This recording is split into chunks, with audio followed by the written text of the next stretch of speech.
আপনার বাপ সরকারি চাকরি করে 40,000 টাকা বেতন পায়, কিন্তু আপনার ফ্ল্যাট ভাড়া যায় 25,000 টাকা, আপনাকে আইফোন কিনে দেয় 4 লাখ টাকা। তার মানে আপনি যদি আপনার বাবার ইনকামকে প্রশ্ন করতে না পারেন, তাহলে আপনার যথাযথ শিক্ষা কোনো পর্যন্ত হচ্ছে না। এই স্বপ্নটা হচ্ছে দুর্নীতি মুক্ত বাংলাদেশ গড়ার। আমি আমার বাচ্চাদেরকে শিখাতাম কিভাবে নিজের বাবার কামাইকে প্রথম প্রশ্ন করতে হয়, নিজের পিতার। আপনি আপনার ঘর থেকে শুরু করতে হবে দুর্নীতি বিরোধী অভিযান। আমার প্রথমে প্রশ্ন করতে হবে আমার বাবার ইনকাম স্বচ্ছতা।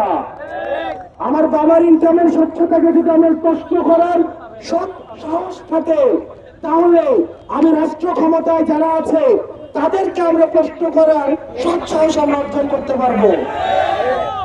এখানে প্রিয় শিক্ষার্থীরা যারা যারা আছো, তোমরা চট্টগ্রামের বিভিন্ন অঞ্চল থেকে এখানে পড়াশোনা করতে আসো। আমরা তোমাদেরকে শুধুমাত্র একটা কথাই বলবো, স্বপ্নটাকে অনেক বড় করতে হবে, অনেক বড়, এবং ক্ষমতাকে প্রশ্ন করা শিখতে হবে। ক্ষমতাকে যদি প্রশ্ন করতে না পারে শিক্ষা অর্জন করা যায়, দিন শেষে মাস গেলে একটা বেতনভুক্ত কর্মচারী ছাড়া, চোখ বন্ধ করে একটা বেতনভুক্ত কর্মচারী ছাড়া জীবনে আর কিছুই হওয়া সম্ভব না।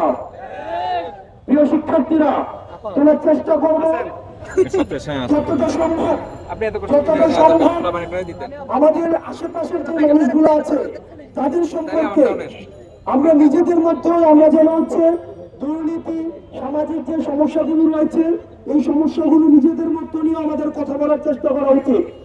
বিতর্ক, রিসার্চ পেপার, নিজেদের মধ্যে ডিসকাশন, এই বিষয়গুলো আমাদের মধ্যে অব্যাহত রাখতে হবে। আদালতে গিয়ে শুধুমাত্র টাকার অভাবে অথবা ক্ষমতায় কে আছে তাকে চেনে না, এরকম কোনো কানেকশন নাই, তার অভাবে মানুষ বিচার পাবে না, এমন দেশ আমরা চাই না।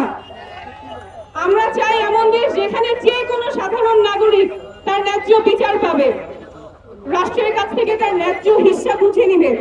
আমরা চাই না এমন দেশ যেখানে টাকার অভাবে মানুষ চিকিৎসা পায় না। আমরা চাই না এমন দেশ যেখানে সুশিক্ষার অভাব থাকে।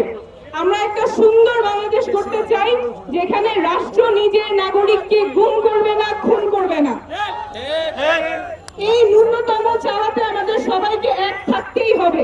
এখানে দল মত নির্বিশেষে সবাই নাগরিকের অধিকার প্রতিষ্ঠা করতে হবে। ন্যূনতম বেঁচে থাকার অধিকার তো আমাদের সবার থাকা উচিত। রাষ্ট্র কেন নিজের নাগরিককে গুম করবে? রাষ্ট্র কেন নিজের নাগরিককে খুন করবে?